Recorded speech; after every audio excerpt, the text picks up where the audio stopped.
When most people think of soldiers, they picture highly trained combatants ready to eliminate any threat. They picture unstoppable killing machines. But is this the reality? Do all soldiers truly pull the trigger without hesitation? No.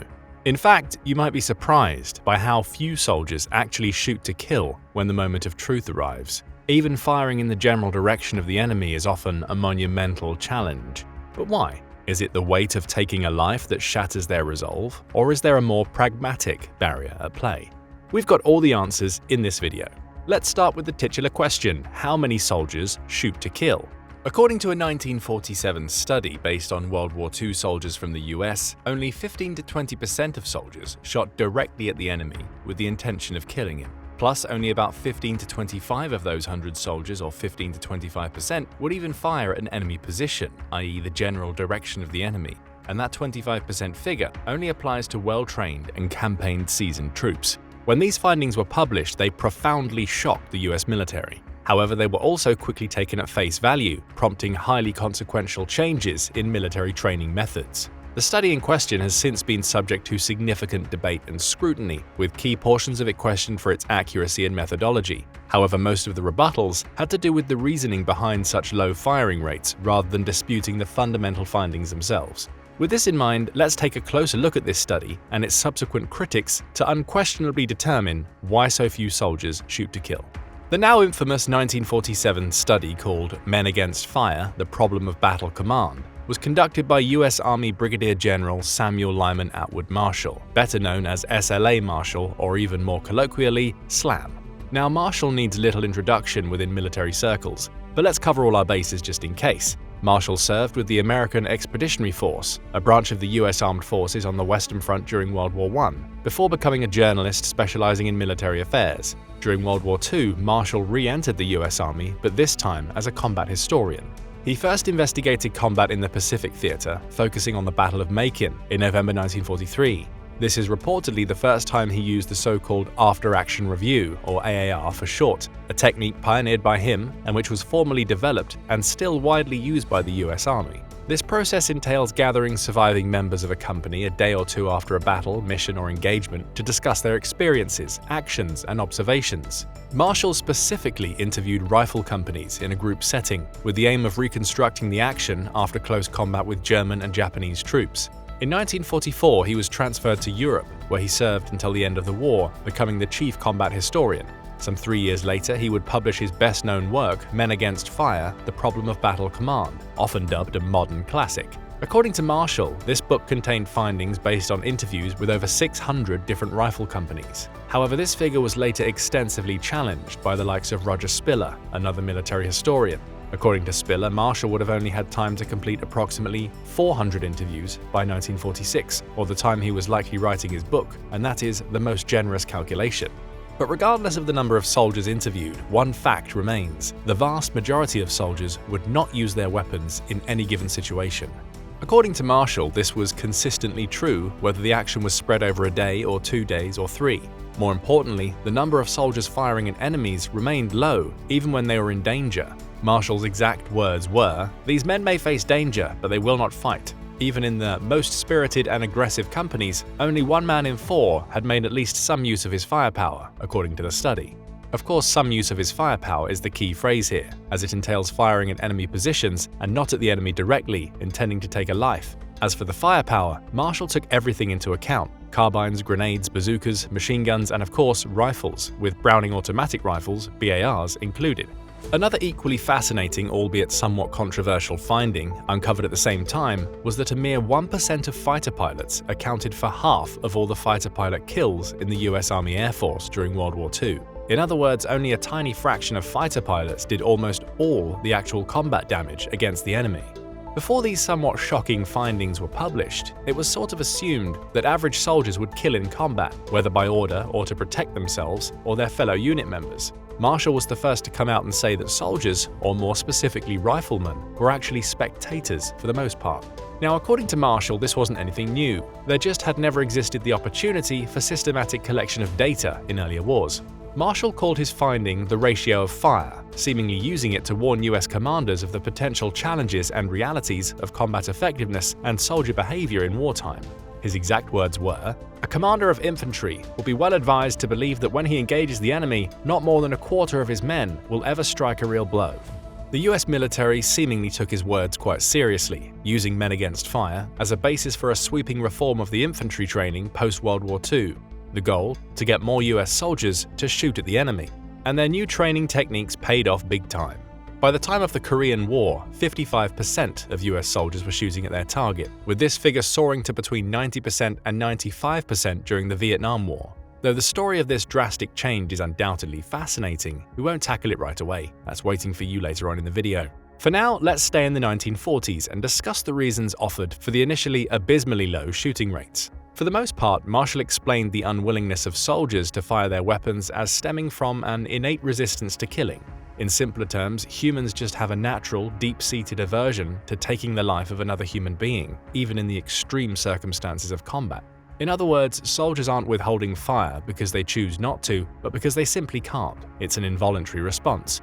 However, since 1947, several other non-voluntary reasons have been proposed to explain the low rate of soldiers shooting to kill. Several compelling voluntary reasons have been put forward as well, suggesting that soldiers do, indeed, often choose not to fire at the enemy. With this in mind, let's dive into each of these reasons. Since Marshall's book is the whole reason we're discussing low ratios of fire, let's start with the so-called involuntary non-firing response, and more precisely, the resistance to killing Marshall attributed to soldiers. In a nutshell, Marshall proposes that the human brain simply isn't hardwired to kill other humans. Instead, they have a powerful instinct telling them not to do so. Of course, this doesn't apply to people with severe psychopathy, but this condition only affects roughly 1% of people. Now imagine how an average person feels. According to Marshall, an average, healthy individual has such an inner and usually unrealized resistance toward killing a fellow man that he will not, of his own volition, take a life if it's possible to turn away from that responsibility. Though the innate resistance to killing is no longer considered the primary reason for low shooting rates, Marshall wasn't the only one in military history to notice this phenomenon. In the 1860s, a French army officer and military theorist, Ardent de Pique, explored similar themes, finding that soldiers would rather fire harmlessly into the air than intentionally aim to kill their enemies in a battle. Firing the weapon but intentionally missing can be seen as posturing, i.e. a display of readiness without the commitment to a lethal action. When faced with living, breathing opponents, many soldiers will choose this option. More than a century later, in 1986, the British Defence Operational Analysis Establishment, an organisation responsible for providing analytical and scientific support to the British Armed Forces, set out to examine the killing effectiveness of military units in over 100 battles from the 19th and 20th century. One of the goals of this research was to determine whether Marshall's findings were consistent with data from earlier wars, since the historian considered them applicable to the entire history of human warfare. As it turned out, they were. The findings indicated that simulated scenarios predicted much higher mortality rates than those recorded in historical events. More importantly, the researchers also openly supported Marshall's theory that the unwillingness to take part in combat might be the main reason for such findings. Marshall's findings were mostly ignored by later academia, but as Peter Watson, a British intellectual historian and former journalist, noted in his book War on the Mind: The Military Uses and Abuses of Psychology, there is a consensus that inner resistance does play a role in low shooting rates. However, this resistance is primarily based on personal beliefs, which makes it voluntary and plays a much less significant role than it was first proposed. Plus, the people who refuse to use or even bear weapons on the grounds of moral principles commonly don't assume combat roles within an infantry unit. Instead, these people consciously assume roles in the military as medics, ammunition bearers for machine guns, or other support personnel, where they may exhibit bravery in their own right, but aren't directly involved in fatally engaging the enemy. Another involuntary reason for non-firing, cited by Marshall and many other researchers, is one of the most basic human emotions: fear. As many as 80% of respondents in Marshall's study cited fear as one of the causes for not firing a weapon. However, it's important to note that for most respondents, fear wasn't a permanent state, a habit that prevented them from acting correspondingly. Instead, it was a passing condition, a temporary barrier that could be managed or overcome under the right circumstances. Another temporary condition recorded throughout military history is the paralysis of the trigger hand. Many American Civil War soldiers reported experiencing this phenomenon during intense combat situations, where the stress and psychological impact of warfare could physically inhibit their ability to pull the trigger. The same happened during World War I, with German troops referring to this phenomenon as trigger finger frostbite. A more permanent condition offered as an explanation for the failure to shoot at the enemy is the so-called battle exhaustion. Battle exhaustion, also referred to as combat fatigue or shell shock, is often used in the military to denote an acute reaction to the extreme stress of combat, resulting in symptoms like fatigue, indecision, and slowed reaction time. Terry Kopp, a military historian who tackled battle exhaustion among the Canadian soldiers in Normandy, found that as many as 90% of diagnosed cases of battle exhaustion were among infantrymen. Since this is precisely the army branch Marshall focused on, battle exhaustion seems like a highly plausible explanation for soldiers failing to shoot at their enemies. Another fairly plausible, non-voluntary explanation for low fire rates has nothing to do with the soldiers themselves. Instead, it concerns the weapons these soldiers use. Weapons malfunction and unfamiliarity with a weapon have also been cited as reasons why soldiers fail to engage with their enemies on the battlefield. To understand the likeliness of this possibility, all you need to do is recall the infamous transition from the M14 to the M16 rifle during the Vietnam War. If you aren't familiar with this fiasco, here's a quick rundown. The M14 was the standard-issue rifle used by the US military before the introduction of the M16 variant. The M14 was a traditional battle rifle chambered for the 7.62 by 51mm NATO cartridge, known for its reliability and effectiveness in combat. The rifle could fire 700 rounds to 750 rounds per minute at a maximum effective range of around 500 yards, and was favored for its robustness and stopping power in combat situations. But then the M16 rifle entered the picture. Sure, this variant was more powerful than the M14 on paper. It used a smaller and lighter 5.56 by 45mm NATO cartridge and had a higher rate of fire of up to 800 rounds per minute and a longer effective firing range of up to 875 yards. However, the US soldiers also found this rifle unreliable, often jamming in mid-combat. Plus, many of these soldiers weren't even trained to use the M16 during their basic and individual training sessions. They were basically just given the M16 upon arriving in Vietnam and expected to figure it out. A similar expectation can be considered another reason why soldiers often fail to shoot to kill. You see, in a training scenario, soldiers have their superior officers telling them exactly what to do, which targets to hit, where to hide, and how to operate their weapons effectively. But when it comes time for actual battle, soldiers can bid farewell to this kind of structured environment and detailed guidance. For the most part, they're left to their own devices on the battlefield. And unfortunately, not all soldiers are capable of dealing with the chaotic and unpredictable nature of real combat situations, so they often lack the initiative to fire their weapons, or they lack the skills to do so.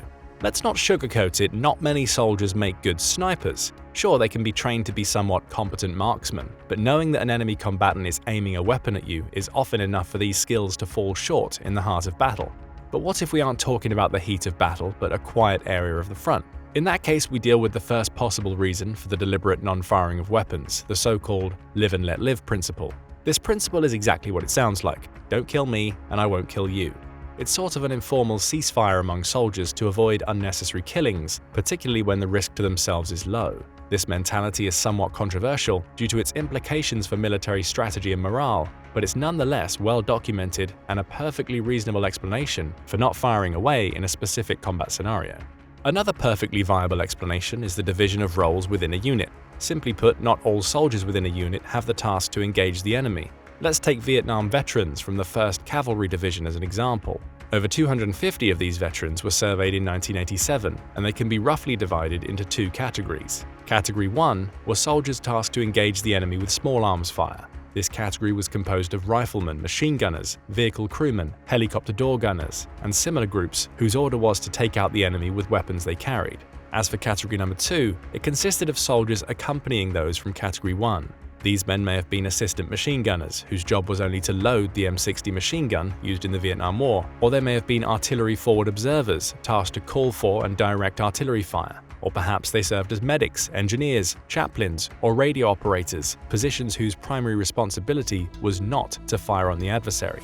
This group consisted of many squad leaders and company commanders whose role was to direct maneuvers, distribute ammunition, and perform other vital tasks that contributed to the overall success and coordination of the unit. It's not all about shooting at the enemy themselves unless absolutely necessary. But it's important to note that the role soldiers assumed within the unit didn't only dictate how often they fired their weapons, but also how likely they were to come home alive. In total, 5,444 soldiers from this division were killed in action, and another 26,592 were wounded. Most of these casualties came from Category 1, i.e. the soldiers in far more exposed specialities. But even soldiers generally sorted into Category 1 don't always get the opportunity to engage the enemy, as this option isn't always the most tactically prudent one. For instance, location can sometimes make it nearly impossible to get a good shot. Soldiers navigating through a dense jungle at the tail of a column can't risk firing at the enemy, as they can't see what's happening in the front. If they do, they risk shooting their own men. Location-wise, soldiers can also be in a no-fire zone, aka an area where using weapons is prohibited. Naturally, this would prevent them from engaging the enemy, regardless of their willingness or ability to shoot. No-fire zones are typically established to protect civilians, maintain the element of surprise, or adhere to rules of engagement. Also, sometimes killing the enemy isn't the priority. A unit might be out collecting intelligence, so firing at a passing threat could only compromise their position and ruin the mission. And given how challenging it often is to insert a patrol in specific locations, not firing at the enemy and preserving secrecy far outweighs the immediate benefit of eliminating a few adversaries. And finally, sometimes firing at the enemy is precisely what the enemy wants. They can then use the muzzle flash to determine where the heavy weaponry is located and call for artillery strikes or counterattacks. So soldiers often choose not to fire their rifles in order to avoid giving away their positions. Though to be fair, there's always the alternative of detonating a claymore mine, throwing a grenade, or calling for mortar support, as these options can provide the necessary firepower without revealing the soldier's precise position. And if you remember, Marshall took some of these options into account when calculating the ratio of fire. But generally speaking, the point remains, there are numerous circumstances that might prevent a soldier from firing at the enemy, which have nothing to do with the soldier's skills, convictions, or bravery.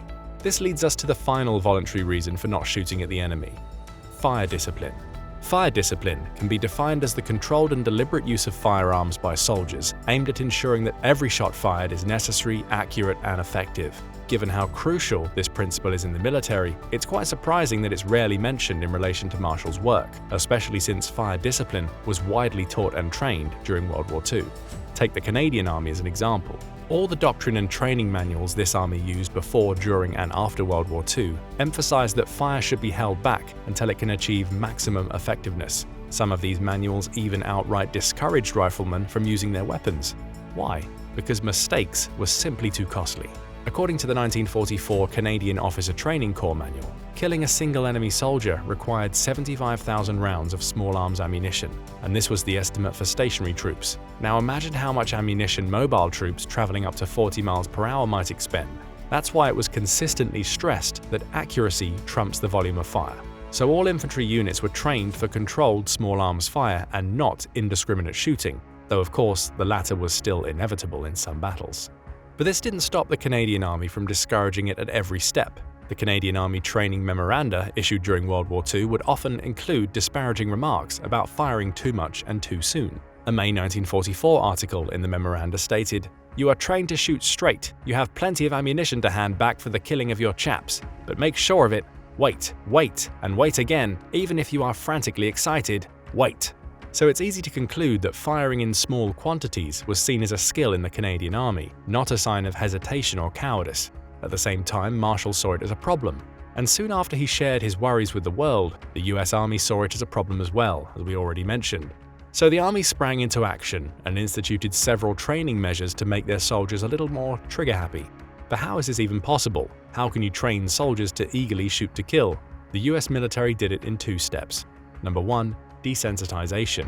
Number 2, conditioning. Now, desensitization was by no means a new phenomenon in military training. People have used different ways to differentiate between themselves and their perceived enemies. For instance, armies, including the US, have used derogatory, racist names for their enemies throughout history. By reducing the enemy to derogatory nicknames, soldiers could create a psychological distance between themselves and their opponents. This dehumanization was a form of desensitization that made it easier for soldiers to justify and carry out acts of violence against their enemies.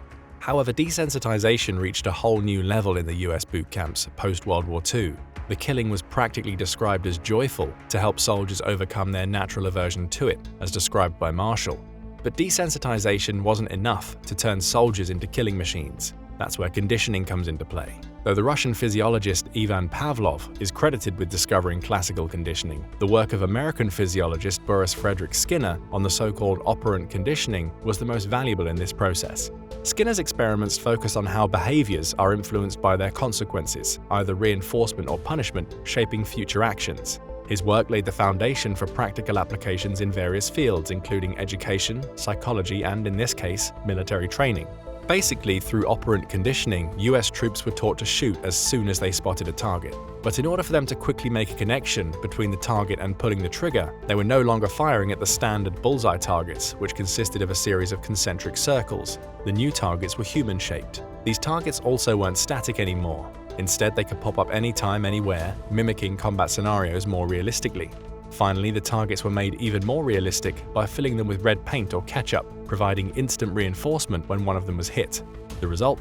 Soldiers could now transition from practice shooting to engaging an actual enemy effortlessly, as shown by the drastic increase in their shooting rates. After all, they've shot at a human-like silhouette so many times that it becomes a reflex of sorts. Thanks to this, they're now virtually able to deny to themselves that they're shooting at another human being. As one British veteran of the Falklands put it, the enemies became nothing more or less than man-shaped targets. If this doesn't seem entirely healthy to you, you're not alone. In fact, the biggest problem of the shoot-to-kill-first mentality is the psychological impact it has on the soldier. After all, that person was raised their entire life believing that killing is wrong, but then the military teaches them that that's precisely what they must do. So now they go to fight and kill adversaries, potentially even at close range. But what then? What happens after they leave the service and come home? Often it's a lifetime of terrible memories and mental consequences. That's the hidden cost of creating shoot-to-kill-first soldiers, and that's why it shouldn't be surprising that between 18% and 54% of Vietnam veterans suffer from post-traumatic stress disorder, a figure never before seen in previous conflicts. The so-called PTSD epidemic among Vietnam veterans has had catastrophic consequences, including a massive increase in suicides, drug use, and alcoholism. It's also led to various calls to address the mental health and well-being of veterans more comprehensively. Simply put, the society that trains soldiers to shoot to kill and places them in an environment to do so should also be the one to responsibly and ethically confront the psychological aftermath for both the soldier and society. But what do you think? How do you perceive low shooting rates? And is the increase of these rates truly worth the permanent consequences it might have? Share your thoughts in the comments section below, and thank you for watching the video. Now go and check out why snipers avoid headshots in war, or click this other video instead.